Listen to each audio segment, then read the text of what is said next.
কয়েকশো টন বর্জ্য পদার্থ, হাজার হাজার মানুষের স্নান, হাজার হাজার পশু স্নান করছে, তবুও গঙ্গা জল দিনের শেষে আবারও পবিত্র হয়ে যায়। কেন? কি আছে এই জলে? বিজ্ঞান অবাক। গঙ্গা শুধু একটা নদী নয়, এটা এক জীবন্ত শক্তি।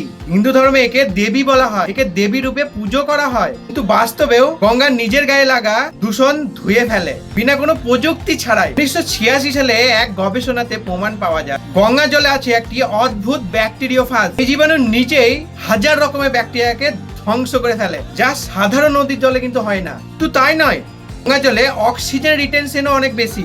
মানে জল দূষিত হলেও 3 দিন পর্যন্ত জল বিশুদ্ধ থাকে। সেটাই এই অলৌকিক বিজ্ঞান রহস্য, যা আজও সায়েন্টিস্টদের বিভ্রান্ত করে রেখেছে। তবে হাজার বছর আগে সাধুরা জানতেন এই নদী শুধু একটা জল নয়, সজীব স্পন্দন। তারা বিশ্বাস করতেন গঙ্গায় একবার স্নান করলে সমস্ত পাপ ধুয়ে যায়। এই বিশ্বাসে সেই স্পন্দন আরো শক্তিশালী হয়েছে। বিজ্ঞান আজও উত্তর খুঁজে চলেছে, কিন্তু প্রকৃতি তার কাজ করে চলেছে নীরবে, নিঃশব্দে, অলৌকিক ভাবে।